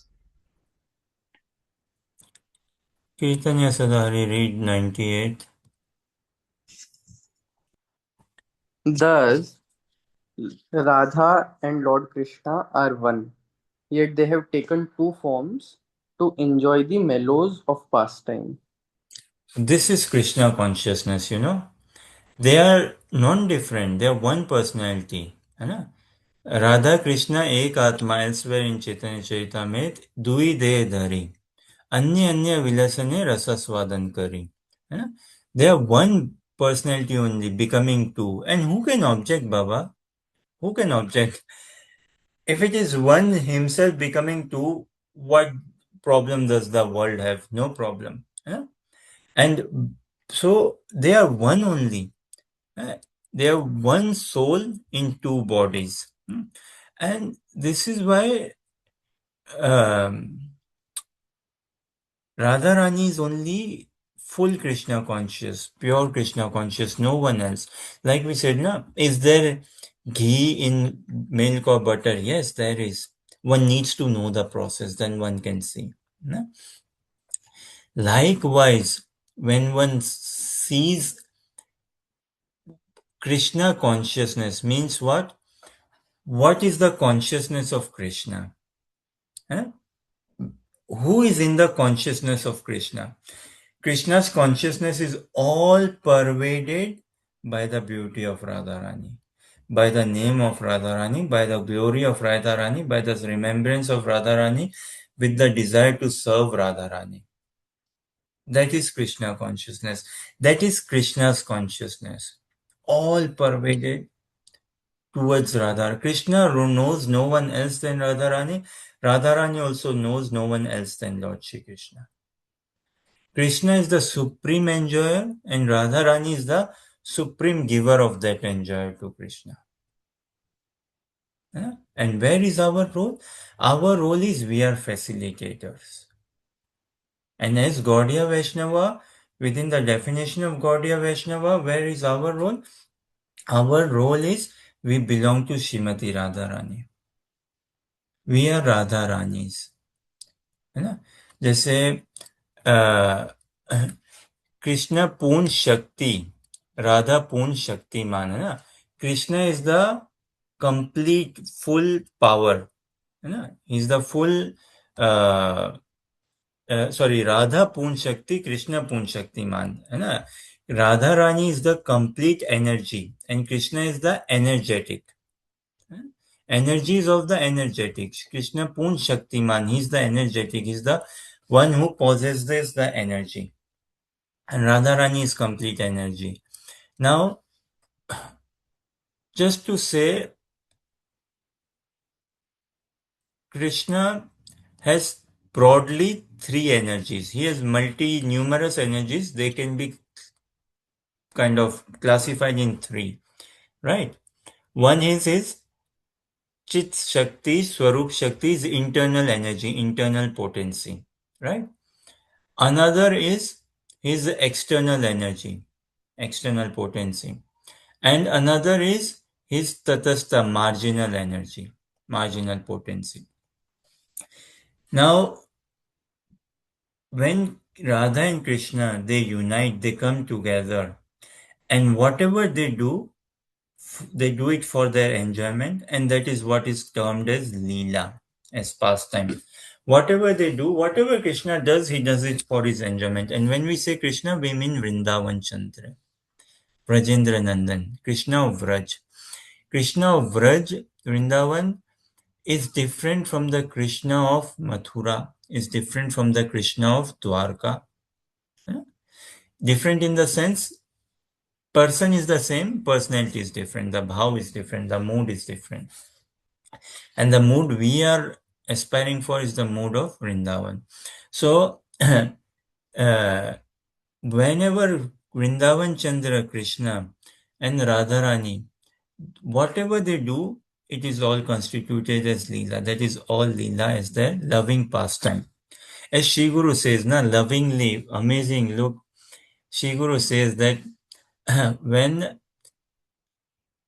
Krishna is with his sakhas, his friends, or when he is with elderly gopas or gopis like Yashoda or Nand Baba or any other elderly gopa or gopis, whatever he is doing, or even with his servants in Vrindavan, say, that is constituted as pastime.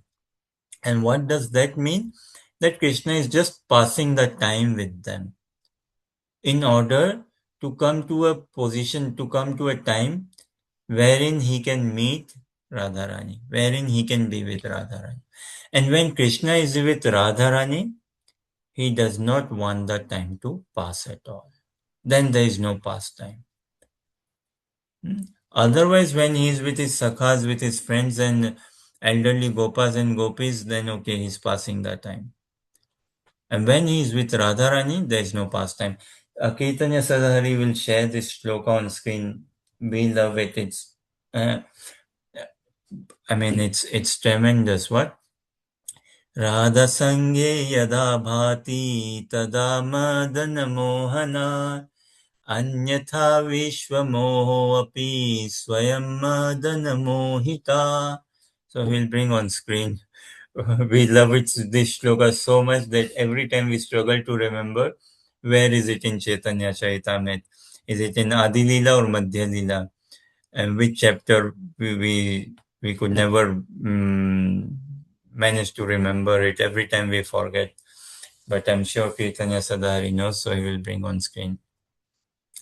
So the essence of milk or butter is what? Ghee. The essence of life is what? To be happy. The essence of life is to live for eternity. The essence of life is to be in knowledge. The essence of life is to experience happiness. Is it not? That thing. So Krishna has multi energies. Predominantly his internal energy, external energy, and marginal energy. Now, when Yes, Radha Sange Yada Bhati Tada Madan Mohana. Okay, Amanda, read translation, please.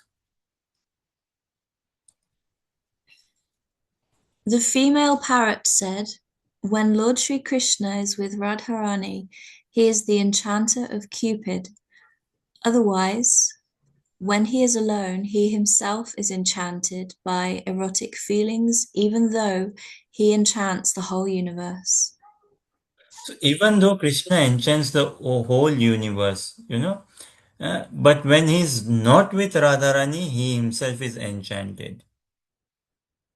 And when with Radharani, his collar goes a bit up. He's very proud of himself that, okay, he has done some achievement. Yes. He feels very proud of himself that, yes, I've got it. I've done something. Radha Sange Yada Bhati. Bhati means to shine. When Krishna is with Radharani, he shines. And then he actually, this name, Madan Mohana, befits him.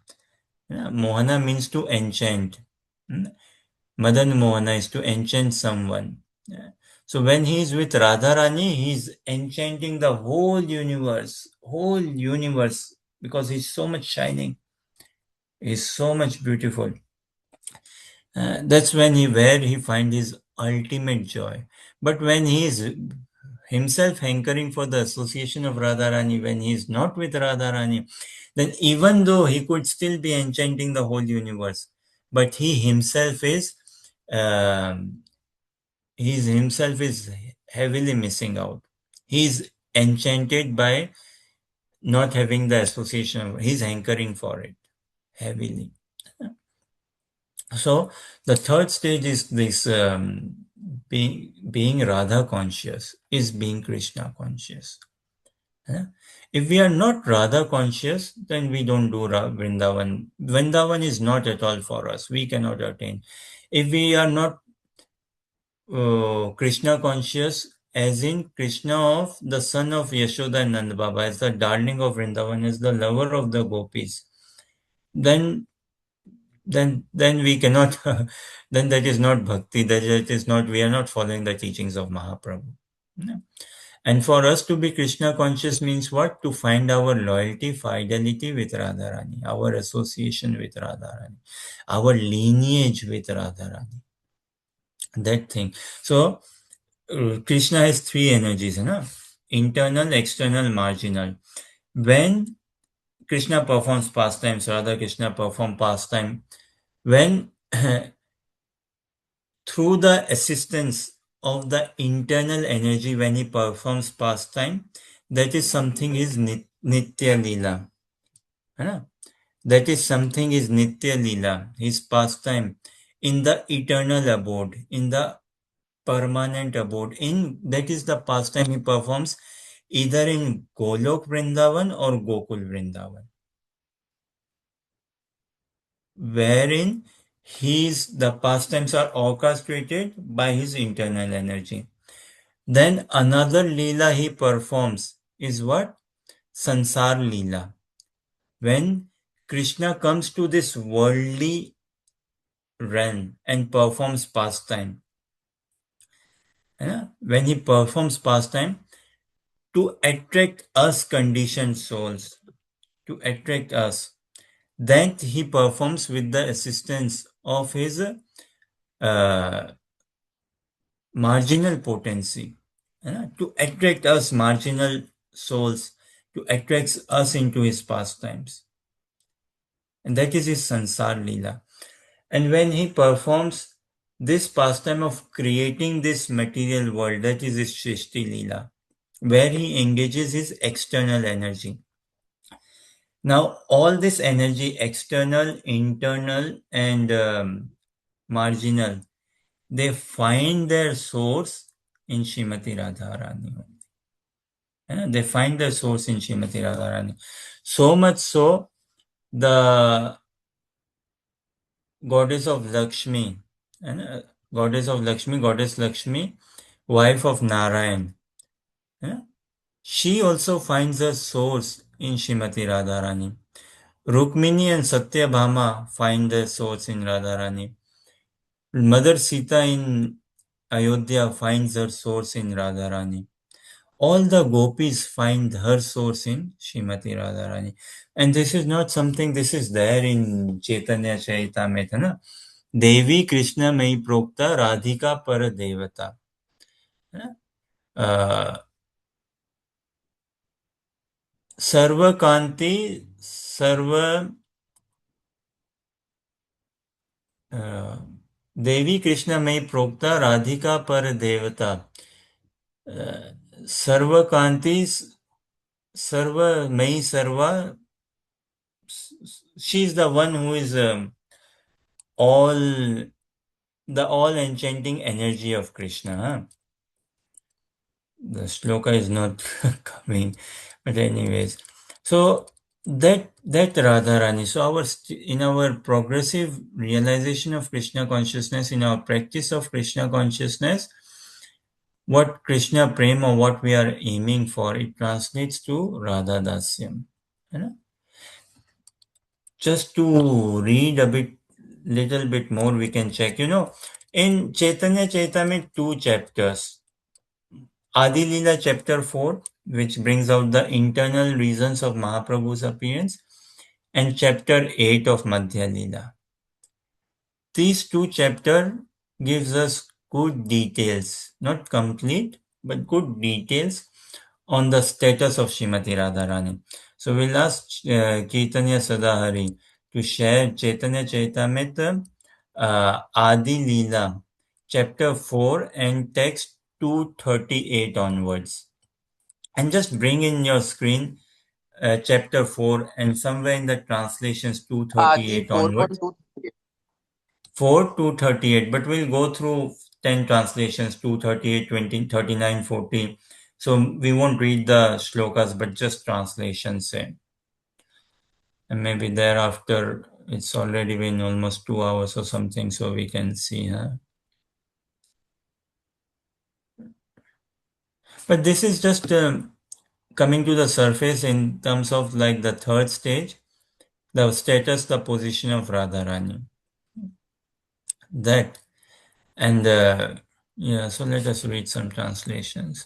Ritik, read chapter 4, text 238 onwards. Huh?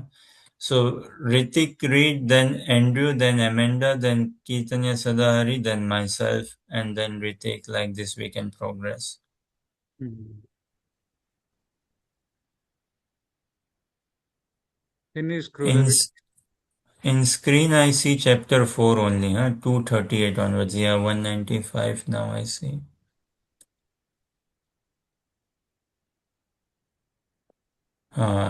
Okay. Once Lord Krishna considered within his heart, everyone says that I am complete bliss, full of all rasas. All the world derives pleasure from me. Is there anyone who can give me pleasure?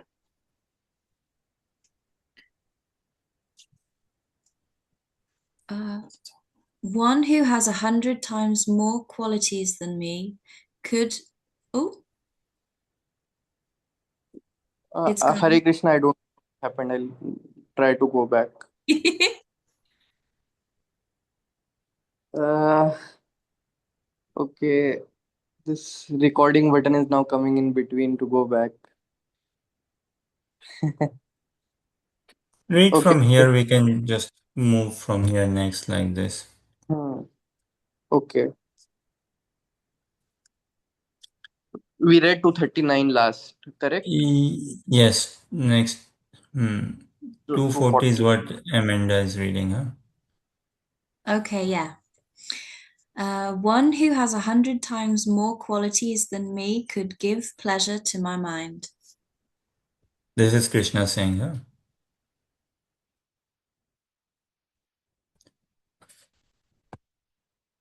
So, Kirtanya Sadahari. One more qualified than me is impossible to find in the world.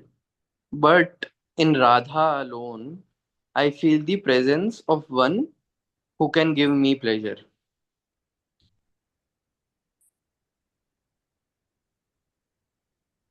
Although my beauty defeats the beauty of 10 million cupids, although it is unequaled and unsurpassed, and although it gives pleasure to the three worlds, seeing Radharani gives pleasure to my eyes. Wow, this is Krishna saying, you see, about his beauty and everything. What he's saying, seeing Radharani gives pleasure to his eyes. Ritik, read. The vibration of my transcendental flute attracts the three worlds, but my ears are enchanted by by the sweet words of Srimati Radharani.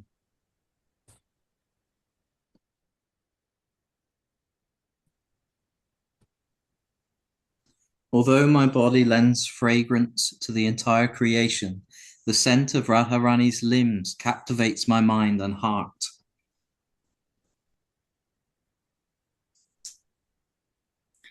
Although the entire creation is full of different tastes because of me, I am charmed by the nectarian taste of the lips of Srimati Radharani.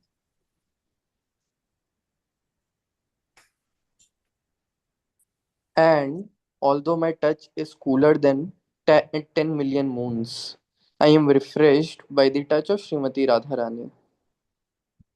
So, Ritik, you read next. Thus, although I am the source of happiness for the entire world, the beauty and attributes of Sri Radhika are my life and soul. Haribol. So it's fair to say, right? Radharani is the essence of Krishna. है Is not? We'll read till here 48 only, let's say. Radhikara Prema Guru Ami Sishya Nata Sada Ama Nana Nitya Nachaye Udbhata. I mean, it's endless, endless, you know. The glories of Shri Krishna is endless, and the glories of Srimati Radharani is far more endless, far more, far more. This is why in Vrindavan, there's this saying in Hindi among saintly people and in Laukik Vyavhar among saintly people, they say what? Bina Radha Sham Adha. Huh? If I translate this in English, it comes out something like this: that without Radharani, Krishna is half, Sham is half. Without Radharani, but the reverse is never said. That Bina Sham Radharani Adi. No, the reverse is never said. That without Sham, without Krishna, Radharani is half. No, no. The only thing that is said is without Radharani, Sham is not full. He's not on his own. He's not on his in his own caliber or anything. You know? So the third stage is we need to find our loyalty, our fidelity, our relationship with Srimati Radharani. That is Gaudiya Vaishnavism. The sooner we understand it, the better it is. If we understand, that we are not this body, we are a spirit soul. If we understand the teachings of Bhagavad Gita, then for us to progress, otherwise, when we stay off stages in Krishna Bhakti and all, what? That faith, associate with devotees, engage in devotional service, and get free from lust, anger, greed, anat nivritti, getting free from lust, anger, greed, envy, pride, envy, illusion, all of this, becoming fixed in Krishna consciousness, ruchi, a taste in practicing Krishna consciousness, then becoming attached with Radha and Krishna, then bhav and prem. How will this come about unless we kind of understand the status of Sri Krishna? Who is Krishna? Who are we meditating on? Who are we chanting names? Whose names are we chanting? With what mood to chant? What is our relationship? So, in order to establish or come across that relationship, first of all, we understand who is Krishna, the status of Shri Krishna, and the status of Srimati Radharani. In rasa, in mellows, Radharani is the supreme personality of Godhead. She is. And our identity, fidelity, loyalty, lineage again is with Radharani. This we understand. And This is what is all over written in Chaitanya Charitamrita, in Srimad Bhagavatam. We understand that all in Bhagavatam is the glories of Srimati Radharani. One needs to have that vision. Just like one needs to know the science and the vision that within milk there is ghee. So likewise, one needs to understand the vision, the science, the mercy to see within the message of Srimad Bhagavad Gita is Radha Dasyam. Within the message of Srimad Bhagavatam is Radha Dasyam. Within the message of Chaitanya Charitamrita is clearly Radha Dasyam. And there is more and more. Nectar of Instruction also tells us this. बोलिए हरे Krishna Krishna Krishna Hare Hare Hare Ram Ram Ram Hare Hare Nitai Gaur Premanandi Hari Hari Bol. So if there are any questions, comments, clarifications or concerns or doubts or anything, then kindly share, please. This is, we understand to be the third stage, which is third as in higher than understanding Krishna as God.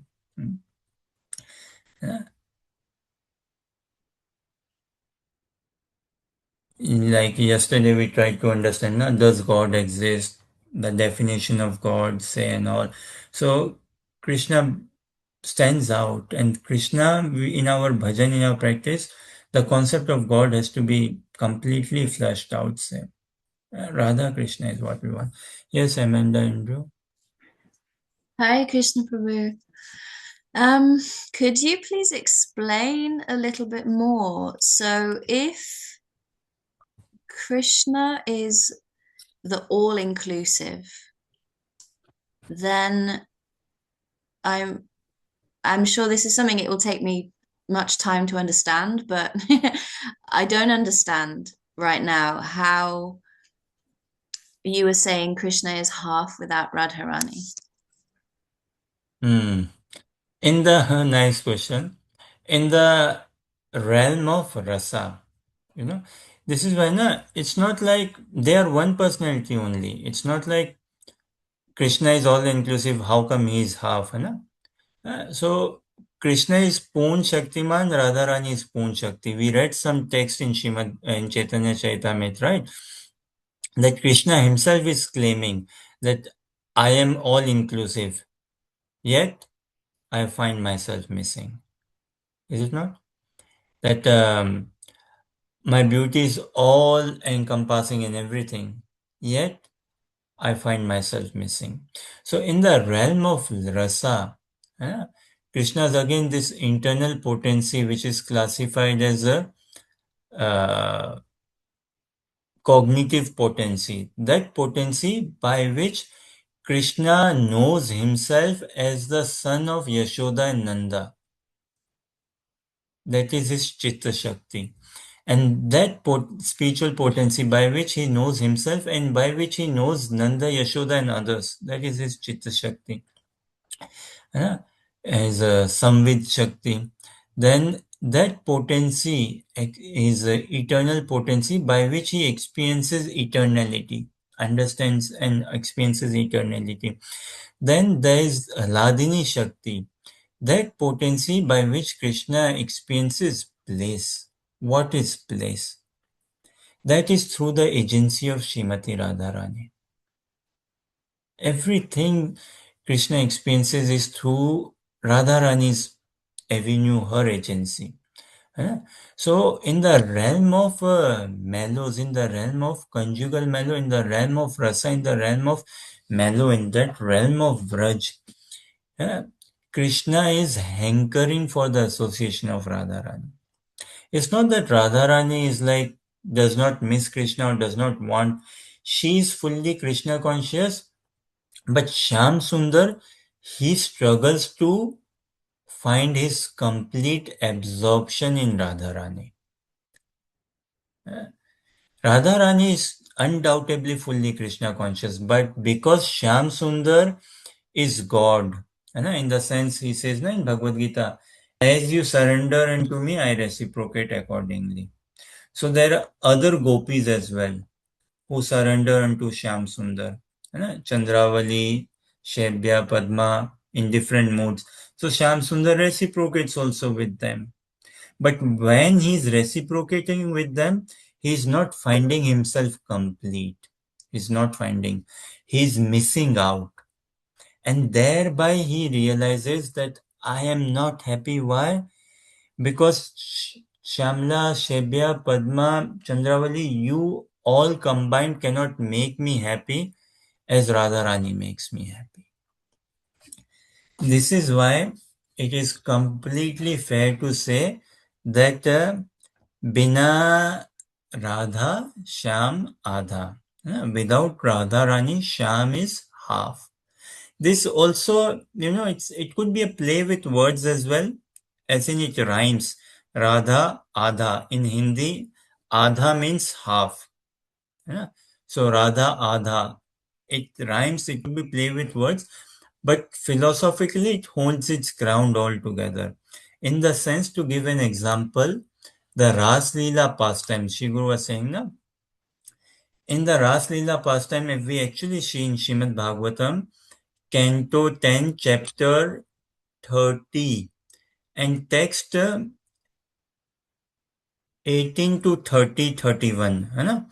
Text, maybe bring on screen, we can just see Canto 10, Chapter 30, text 18. Text 18. That's the moment when the gopis arrive, hearing the call of Krishna, hearing the flute of Krishna. That's the moment the gopis arrive in Braj, in the groves of Vrindavan, where Krishna is there, to enjoy time with him, to have ras with him, to spend the night with him, to have picnic with him. And this is where Krishna starts addressing them. I believe, I hope so. Scroll down. No, sorry, text chapter 29, 29, not chapter 30, chapter 29. This is the already in separation, right? Chapter 29, text 18, we believe. Let us see. Yes, Krishna starts speaking. So Amanda, read translation. And he welcomes the gopis. Swagatam va Mahabhaga. Yeah, please read. Lord Krishna said, O most fortunate ladies, welcome. What may I do to please you? Is everything well in Vraj? Please tell me the reason for your coming here. Go to next. We'll read next at least 5. Let us read. Huh? So this is Krishna addressing to the gopis. Huh? And the tone he is speaking, see. Amanda, read, please.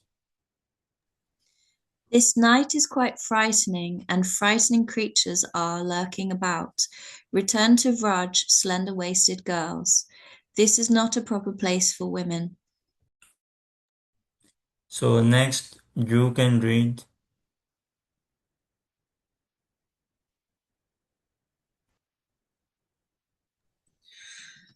Not finding you at home, your mothers, fathers, sons, brothers, and husbands are certainly searching for you.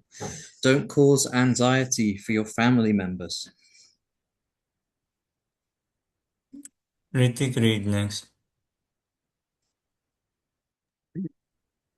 Now you have seen this Vrindavan forest, full of flowers and resplendent with the light of the full moon. You have seen the beauty of the trees, with their leaves trembling in the gentle breeze coming from the Yamuna. So now go back to the coward village. Don't delay. O chaste ladies, serve your husband and give milk to your crying babies and calves. Kirtanya Sadari, read next. On the other hand, perhaps you have come here out of your great love for me, which has taken control of your hearts. This is the course quite commendable on your part, since all living entities possess natural affection for me. So we'll read one more and Amanda read translation. Huh? The highest religious duty for a woman is to sincerely serve her husband, behave well toward her husband's family, and take good care of her children. So Krishna is speaking all of this to the gopis, you know. In your own time, go through it, the whole chapter and beyond. So this for 10, 12 shlokas, like Krishna is speaking and addressing to the gopis, and in essence, what is he? He's he's expressing, "I'm surprised, I'm shocked. How come you are here at this time of the night? Shouldn't you be at home? Is everything fine in there in your homes? What will your brothers, fathers think, husband think?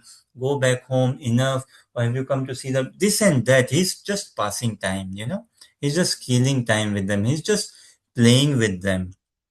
He knows the intent why he is here. He himself blew the flute, है He played the flute. He knows why he is there. He knows why they have come and everything. But up until this point, Radharani had not come. So he's playing around with them because he cannot start the Ras Leela, the Ras dance, without Radharani. He cannot start that. So it's only after Radharani appeared in the scene, then okay, fine. Then, like the gopis also responded to Krishna's all of this dialogue, and then Krishna said, "Okay, fine, I agree what you say." Because by that time Radharani had come. Then Radharani had appeared on the screen. Her manjaris brought her, and so Krishna, okay, let's have dance, fine. Then they had the dance, Ras Leela dance. And also in Ras Leela is the topmost Leela of Lord Shri Krishna. Topmost Leela. None like Ras Leela. And in Ras Leela, the supremacy of Radharani is established altogether. So in that sense, without Radharani, Krishna does not find himself any complete. He finds himself incomplete, even though the world may give him the tag that you are the supreme creator, you are the supreme knowledge, you are the supreme controller, you are this, you are that, everything. But without, this is why, Krishna, when he leaves Vrindavan and when he's in Dwarka, he spends nights crying. Yeah. In missing out the association of Radharani predominantly. Other Brajavasis also, but predominantly Radharani. Yeah. And Krishna, he got trapped himself. Why? Because he made this vow. He said, that as you surrender, I reciprocate accordingly. So he himself created this contract, and now he's bound up by this contract that he has to reciprocate with Brajvasis, with other gopis, with other sakhas and everyone. But Radharani didn't make any such contracts, no. She's only and only Krishna conscious. Yeah? So Krishna struggles to match up. Krishna struggles to match up with the beauty of Radharani, with her fervor, with her zeal, enthusiasm, love, and her surrenderness, her dedication, and everything. So this is why without Radharani, Krishna is half in the sense. Although again there's this poetic or there's this rhyme thing. It rhymes Radha Ada, but the reality is there. One last sloka we'll read, which hopefully ties in with your question. Srimad Bhagavatam, Canto 10, Chapter 32, Text 22. Now Krishna is saying this to all gopis, but he's saying predominantly to Radharani, who is the chief gopi, who is the lead gopi, who is the main gopi. All other gopis are expansion of Radharani. Satyabhama, Rukmini is also expansion of Radharani. Durga Devi, Sita Devi, they all are expansion of Radharani. So Amanda, read this. Krishna is speaking this. And he's speaking, he knows who his audience is. His audience is Radharani. Please read. I am not able to repay my debt for your spotless service, even within a lifetime of Brahma. Your connection with me is beyond reproach. You have worshipped me, cutting off all domestic ties, which are difficult to break. Therefore, please let your own glorious deeds be your compensation. Krishna never said this to anyone else. So even though he's complete, all capable, what not is he? What not? He is. And that does not diminish his status as God, all of that is still there. But in the realm of rasa, in the realm of mellows, the predominance is of Radharani in the realm of mellows. In Braj, this is why she's Vrindavaneshwari. She's the queen of Vrindavan. Yeah? She has dominance over Krishna. Does this somewhat answer your question, Amanda? Yes, thank you, Prabhu. That makes a lot more sense. I'm sure Okay. it's something that will take a long time to, filter in and for me to fully understand, but this does make a lot more sense. Thank you very much. Yeah, I mean, at least personally speaking, whatever I know or understand is all by the mercy of Shri Guru, by the mercy of Vaishnavas and all. It's all mercy of Shri Gurus which comes in different forms and shape.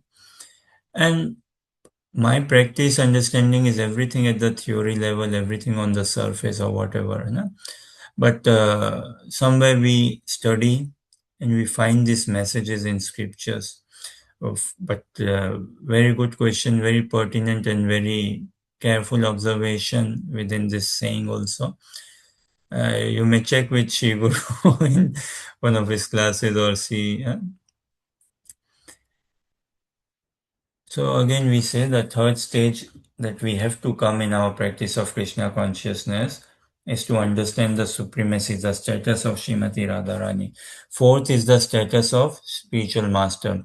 And thereby the full circle will happen, which is in fifth, finding our ultimate relationship. As you were saying, my relationship with Krishna. It's only when we understand the status of spiritual master, only then our relationship will be complete with the divine couple. Boliye Hare Krishna, Krishna Krishna, Hare Hare, Hare Rama, Rama Rama, Hare Hare. Nitai Gaur Premanandi, Hare Hare Bol. So hopefully we zoom tomorrow also and we'll continue. Hare Krishna. Thank you very much for your time, encouragement, patience, and participation. Kindly continue blessing us. And next time also we may see some videos. Let us see. Hare Krishna.